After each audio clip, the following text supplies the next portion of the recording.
So what we're going to do is just finish up what we started last week, which was doing John C. Maxwell's How Successful People Think. So we did half of them last week. We're going to finish the other half this week. So last week we went over cultivate big picture thinking, engage in focused thinking, harness creative thinking, employ realistic thinking, and utilize strategic thinking. And so today we are going to go over, I think it's 1, 2, 3, 4, 5, 6. We're just going to go over 6 more, but they're not ridiculously complicated. We can kind of go through them. If I seem a little distracted, I'm trying to admit people too, since it for some reason won't let me make people hosts or co-hosts. So we're going to get started right away with the first one, which is explore possibility thinking. So this to me reminds me of almost like problem solving thinking, be a problem solver. So when you come up against a problem or an issue or a frustration or whatever, you immediately go into problem solving mode. Okay. You're not in problem describing mode. You're not sitting there saying, wow, this sucks. I'm so frustrated. I hate this. I can't stand it. What am I doing wrong? What was me? Blah, blah, blah. Right. You're not going your upline and you're not, complaining to them. Like, what's the problem? Like, you're not doing that stuff, right? Immediately you start employing problem solving thinking. And that's to me what exploring possibility thinking is. You're thinking, what could possibly be the problem? What could possibly be the answer, right? So you're thinking of it from both sides of the coin, where you're thinking, what could possibly be the issue? You're exploring it from all sides, saying, okay, could it be the person? Could it be the product? Could it be where I'm posting? Could it be how I'm sharing? Could it be my tone? Could it be this? Yeah, sorry, hold on. I can't see people when they're not muted. There we go. Okay.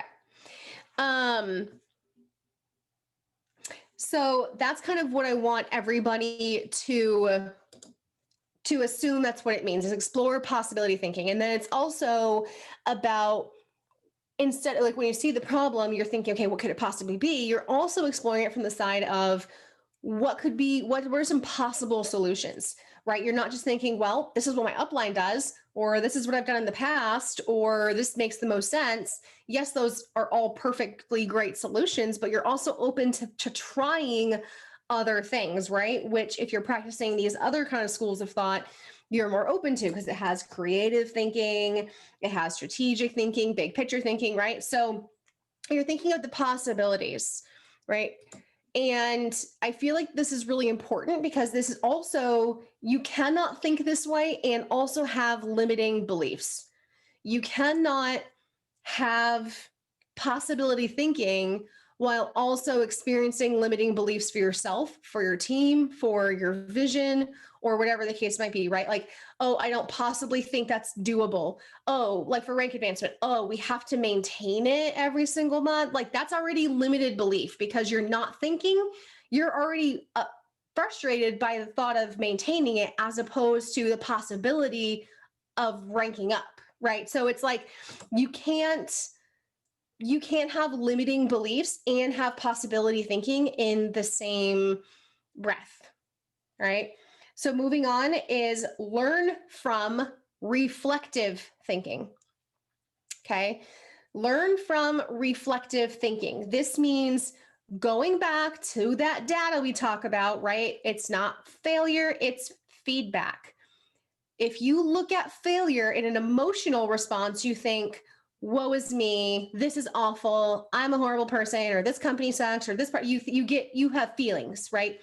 If you look at failure like failure, you'll know you do, because you get in your feels. You get down, you kind of get depressed, you kind of start complaining to people, you start feeling anxious and overwhelmed, like, oh my God, what's happening to me? Like, it's an emotional response. That's how you can tell you're processing failure like failure. If you are engaging in reflective thinking, you are looking at failure like feedback. Okay, you're not looking at it like an emotional thing. You're not looking at it and taking failure personally. You're not looking at this failure, right? Like, oh my God, nobody likes me. Nobody's doing that. Like, you're not having an emotional response to it. You're employing logical thinking. You are saying, okay, this is what happened. What was I doing? What were my actions? What was I posting? What time did I post? What day did I post? Right? Like, you're thinking of the data. Okay. And that's what reflective thinking is. Same thing with team stuff. Reflect on what was said, reflect on what was done, reflect on how it was said. Like, always use reflective thinking. Okay. Because again, you are the only person that you can control. You can't control other people. So you have to think to yourself, and trust me when I say this, when we're talking about leadership, understanding individual personalities and team dynamics is like almost more than 50% of leadership, because you are navigating a whole lot of personalities. You are also juggling a lot of people's discipline or lack thereof, dreams or lack thereof. And you're also having to combat the way that other people look at the world, and the way we do that is so vastly different. So it's important to have that reflective thinking. Okay. Also, again, understanding that you are the only person you can control. So if something isn't working out, if you are employing, like a leader, if you are employing reflective thinking, you are thinking to yourself, how could I do things differently? What could I do that would yield a better result? How can I do this? You're not looking at the problem as the problem. You're looking at the problem like a possible, all the possible solutions. So employ reflective thinking. The next one, number 8, is, and when I say number 8, for those who are just hopping on, I mean from the whole list we've been doing, but it's only number 3 since just now, is question popular thinking. Successful people don't just believe popular schools of thought. They investigate it themselves and decide whether they are on board with it or not, if it aligns with them, if it's true, if it's whatever, okay? Question popular thinking. And sometimes popular thinking makes sense. It's easier. It gets the job done. Sometimes popular thinking isn't always the best, because chances are, if it's been done over and over and over and over, it's probably outdated, or at least parts of it. Okay. If it's considered popular thinking, it's probably because it's really easy. Sometimes the easiest thing isn't always the best thing, right? If it's popular thinking, you have to question why. Like, did it work? Like, why are we still doing it? Is it still working? Because if it's so popular and you're doing it and it's getting results, great. If it's so popular and you're doing it and it's not getting you results, you need to question that. Okay. So again, like, popular thinking in a lot of the network marketing space is cold messaging. I question that. I question popular thinking of whether cold messaging is effective or not, right? And so even if you come onto this team and the popular thinking is doing RCMs, but you do something different and it really works, then question the popular thinking. It's okay. You should. Okay. Whatever is mainstream, I feel there's a reason. And we could go into that for like a bigger discussion with what's going on in the world, but let's just keep it to whatever is happening in Thrive. Okay. Is a lot of times you need to be open to looking at, this may not work anymore. This may not be effective. I don't want to reinvent the wheel, but maybe I need to refine it a little bit. Because can you imagine if we were still trying to drive Lamborghinis around with stone wheels? It's like, that's not going to do anything. So question popular thinking. I remember a quote from Henry Ford that says, if I asked the people what they wanted, they would have said faster horses. Okay. That was popular thinking. If we want to get somewhere faster, we just need faster horses. And he thought, no, we need something different than horses, something completely different, right? So question popular thinking. The next one is benefit from shared thinking. Respect the fact that other views matter, other perspectives matter. They add diversity of thought to problem solving. They can see an approach maybe differently from you. They have a different vantage point. So it's important to get on these Zooms, right? You might think, I don't need them. And I was one of those people in the very beginning of my journey. I thought I didn't need them. I never hopped on them. I was like, I got this. I'm good. I kind of know the gist. I don't need to keep hopping on these things. But what was so important that I was missing out on was people who were doing things differently than me that were working, and I wasn't sharing in those thoughts. I wasn't in that think tank. I wasn't partaking in all these different ways of doing things. I wasn't learning anything other than what I assumed would work. So I wasn't, I was like, oh, the only thing I need to build a house is a saw and a hammer. That works. Yeah, well, I was going to have a basic ass house, okay? Like Three Little Pigs style. But when other people come to the table, they introduce new tools and they make certain parts of the job easier. And I think that's why it's so important to get on Zooms, if it's just with you and your upline, or Zooms like this, or even with other teams, and just kind of see what their process is like, how they engage with people. Some I don't want to say tactics, but some things that they use, or just time management stuff. I think it's really important. And successful people know that. Successful people who feel like, and these people usually aren't that successful, is, and one of the roadblocks is if you think you know the way. You do not know the way. If you knew the way, you'd be there. Okay. You wouldn't be on the way. And so the point is that you need to have shared thinking with people that have been there before, people who have maybe been there and fallen back, right? And been like, learn from my mistakes. So you see the value in shared thinking. If there's people who think differently than you, or do different things, or try new stuff, or promote different thoughts, and you're like, yeah, screw this, we're out of here. I'm just going to do my own thing. You are hurting yourself, because successful people understand the benefit of shared thinking. Okay. That's why we have like board of directors, we have chairman, we have all these things that include lots of different people. Okay. And then 10 is practice unselfish thinking. Don't just think what's going to get me there, what's going to benefit me the most, what is going to make me spend the least amount of time, what is easiest for me. Okay. And I think that we're mostly blessed here on this team to not have a lot of people who think that way. But if you are thinking about me, right, then you are missing that big picture thinking. Successful people, very successful people anyway, promote and engage in unselfish thinking, because you can gain the most when you serve the most. And it's kind of it's a very positive experience. It's not necessarily like you're going into a place of service with the expectation of getting something back. Okay. You're serving, you're showing up, you're adding value, you're helping a customer, you're going above and beyond, right? You're offering that value.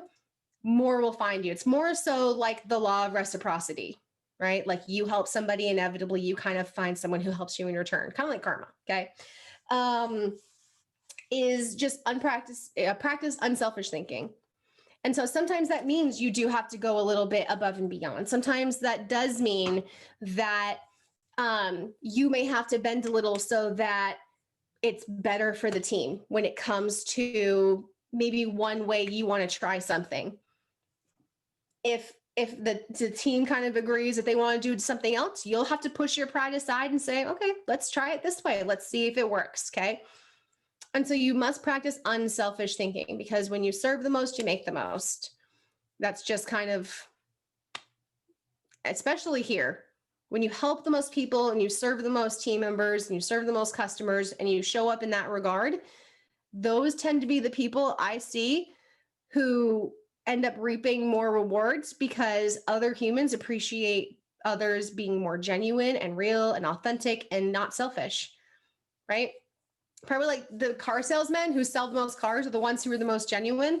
You can tell the ones who just want to put you behind the seat of the most expensive thing on the lot versus the ones who really are considerate of your budget, ones that do take into consideration the size of your family, right? Like we all know, you go in there and you're like, yeah, I got a family of 4. And then they try to squeeze you into some sports car. And then they try to explain to you how you can all fit, don't worry. And like, whatever. Right. And you're like, no. So practice unselfish thinking. The last one is rely on bottom line thinking. And bottom line is basically just, how can we get the most done? Okay. How can we execute this And again, it's kind of along the adage of done is better than perfect. Okay.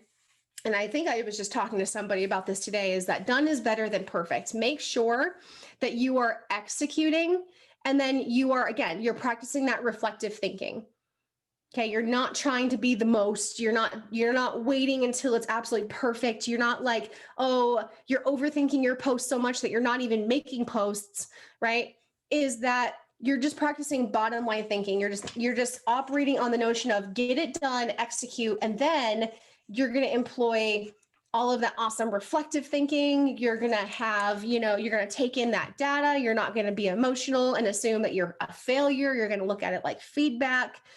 And so when you put all of these together, you tend to have a pretty successful combination because it offers so much diversity of thought. And from a clinical perspective, you have what's called emotional intelligence. And in the clinical world, we call that EQ instead of IQ. Okay, having EQ is actually having like a high EQ rate is actually more, it correlates higher to success than intelligence does. Intelligence really actually doesn't really matter. It is mostly your emotional intelligence. And why? Because we are humans and we buy and sell to other humans and we work with other humans. Okay. We make products and services and goods designed around serving humans. So if you do not have high emotional intelligence, it is almost near impossible to succeed. Okay. Because you have to have high emotional intelligence to manage yourself, your thoughts, your reactions, your behaviors. And you also have to have high emotional intelligence to deal with other people, to manage not to manage their emotions, but to understand their emotions, to have perspective and to react accordingly. Okay. Because that ultimately is what makes somebody successful. There are so many Cinderella stories of people who were like rags to riches, homeless, no degree, and now they're like cajillionaires. Clearly, intelligence is not a factor. Okay. Was that the fear factor? It's like fear is not a factor for you. So it's like intelligence is not a factor for you. So if you feel like you are not the smartest person or you don't have a degree or whatever, join 90% of network marketers. Okay.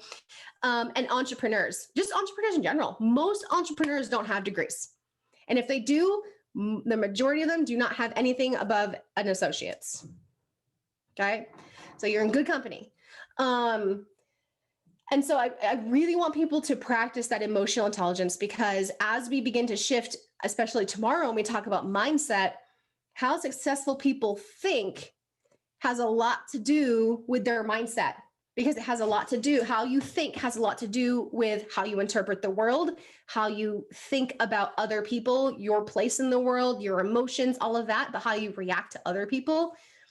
And as somebody who's wanting to build a business, your customers are people and your team are people. So if you can't deal with people, you kind of screwed.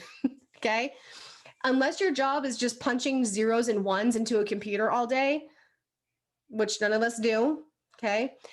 You need to have critical thinking skills, emotional intelligence, a positive mindset. And a lot of that is how successful people think.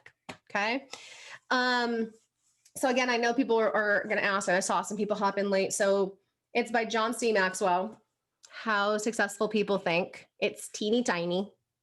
It's like the perfect little airport read. And John C. Maxwell is an amazing author. I love him. He does a lot on leadership in general. So if you want to look up some of his other, hundreds of books, he would be a great option to do that. But I know I'm limited for time. Luckily, we didn't have to go over a whole lot. But after this, I'm going to give everyone a chance to either like go eat something, grab a snack, go pee, go whatever. Because at 7:30, we're going to hop on over to Nicole Brannan's for our bootcamp one. I'm speaking on that one too. So you get a twofer. You get to listen to me flap my gums for another couple minutes. And we're going to be talking about posting, but not just what to post or how to post, but mainly I want to talk to you guys about hooks and headlines when it comes to eye-catching stuff to stop the scroll of your readers so that they want to watch your live, watch your video, read your post. What is it that you can say that's really going to grab their attention? So I'll give you guys a break and I will see you back on Zoom, but not this one, or Thrive Army, on Nicole Brannan's, and it's on the flyer that's probably shared in your team chat. And I will catch you guys on there.